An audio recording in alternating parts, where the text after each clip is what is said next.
Hey, what's up, guys? Welcome back to The Last Word Sports. I'm your host, Charlie Owens, and today we will be talking about a few current events going on in the MLB as of recent. First up is the revision of the Mookie Betts trade. Obviously, the trade didn't go through until a few days ago, maybe a day or two ago.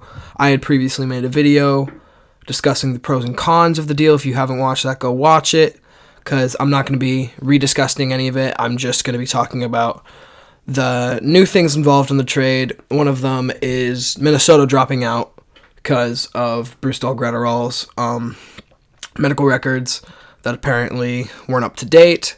That's one of the reasons why the Red Sox were kind of tentative to let the trade go through. So that's one of the reasons why trade didn't get done until a few days ago. So I will be talking about Jeter Downs. Now Jeter Downs going to the Red Sox, new part of this Mookie Betts deal. I don't know much about him. I know he's a pretty good middle infielder. He's an okay hitter. I don't know how excited I am about him, but he's been talked about as having like pretty good big league potential. So I mean, I'm optimistic. Red Sox need some more middle infielders. We need a second baseman. We're in dire need of a second baseman. I mean, Michael Chavis is great, but I think we need a good second baseman when it comes to flashing the glove a little bit too. As much as I love Michael Chavis, I think Michael Chavis should honestly slide over to first base, have Mitch Moreland be not an everyday player. But Bruce Gratterall now going to the Dodgers. That is a huge move for the Dodgers. Got a really nice young piece. You know, if you watched the last video, you know how highly I talked about Bruce Dahl and stuff he's got, stats he's had. I'm really high on this guy, and I think the Dodgers got a steal with him, along with Mookie and David Price. But I honestly, until the season starts, I don't know how accurate I can analyze this deal, because it's the Dodgers. They always have a fantastic regular season and then fall apart come playoff time. This has happened for, 3-4 consecutive years? We'll see what happens. They pretty much have the same roster except for adding Mookie and David Price. And Mookie's good in playoffs. I mean, he hasn't really shown or proven to be like that spectacular, because I think it was in the World Series he had one home run in like game 5, like the last game, but he only hit like barely 200 in the World Series, I'm pretty sure. And really he was carried by other guys who stepped up big, like JD stepped up big. JBJ had an insane playoff run. And David Price, I've already talked about him and how I feel about him. He's a solid pitcher, but nothing too like game-changing for you. And that's pretty much everything that went on with the deal. Just those two guys, or this one guy, Jeter Downs, being involved in the trade, and then Bruce Dahl getting switched over. So, yeah, if you haven't watched the video on the initial reaction to the Mookie Betts trade, go watch it. Next up is the new playoff bracket system type thing that the MLB is going to try this year. There's been a lot of controversy. This whole 14-team bracket now, and the division leaders get to pick who they play out of the worst teams to make the playoffs.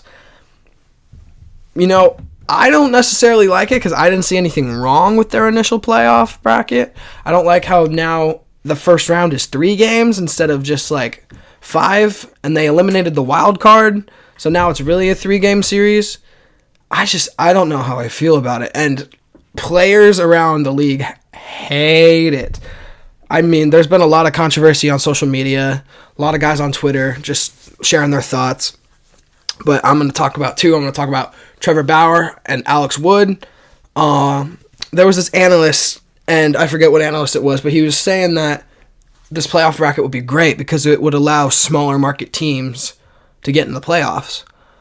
And I was thinking to myself, no, that's not really the point of why they're changing, I don't think. And Alex Wood, he tweeted back, he said, the smaller market teams still make over $1 billion a year and still have enough money to go out and sign a big name free agent. And he made this argument that, like, if the cheap teams want to be cheap, they shouldn't be allowed to go in the playoffs. They shouldn't be rewarded for not going out, taking a chance, spending money on a big name guy. And I was like, yeah, that's a valid point. There's no reason why a team like the Tampa Bay Rays, and I know the Tampa Bay Rays aren't necessarily like the richest team, and they haven't been the luckiest with free agents, but there's no reason why they shouldn't be able to go out and sign like maybe a mid-level free agent like Nick Castellanos. I know he didn't sign there in the offseason, but like he's not necessarily an all-star, but he's not necessarily a bad player to have on your team. I really think that this playoff system is going to be interesting, and I don't know exactly how to feel about it. I just know that there was nothing wrong with the original playoff system, and there was no need for it to be changed. I think the only reason that they necessarily tweaked it is because 14 teams makes it a little bit longer, and in this case, playoff baseball is usually the highest rated out of any. That's the only baseball that people pay attention to. When I talk to friends and they say like, oh, no, I don't watch baseball. And I'm like, but you watch playoff baseball? And they're like, oh, yeah, playoff baseball is the best. What?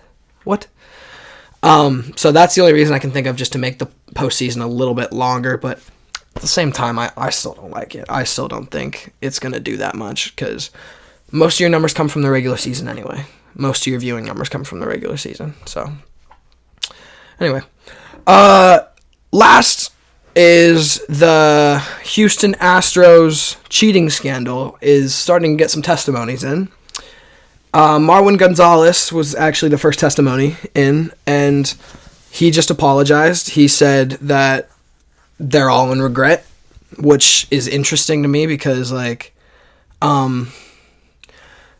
it wasn't really talked about until they got caught that there was a possibility of them cheating.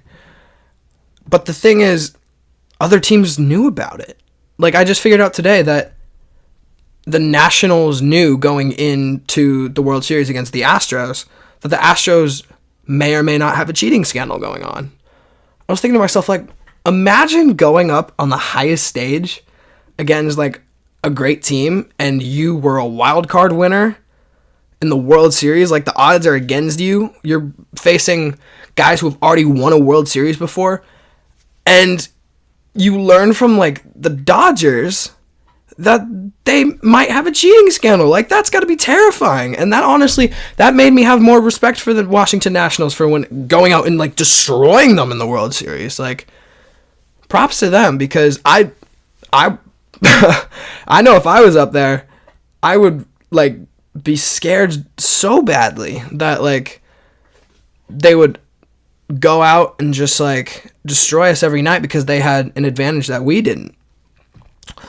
Another testimony was Carlos Beltran, and he was talking about how he was, like, the instigator, it was kind of like his idea, and that honestly makes a lot of sense to me. Probably why he got fired from the Mets job, or he stepped down. I don't exactly know what happened there, but why he's not the Mets manager anymore. Also talked about how Alex Cora was a big instigator. Obviously makes sense why Alex Cora got canned. I really liked Alex Cora, and then just it was a shame that he had to be associated with all of that. I thought he was a great manager for the Red Sox, but also that he probably brought the cheating scandal over to the Red Sox when after he came over, after they won the World Series in 2017, went over to the Red Sox in 2018. I'm still waiting to hear from, like, the bigger names on that team, like Jose Altuve, Bregman, George Springer, Carlos Correa. Hopefully those testimonies come in, and I probably will make a separate video on that. But if you made it this far, thank you for watching. If you haven't already, please hit that like button and subscribe. Share with your friends. Thank you guys for watching. This has been The Last Word.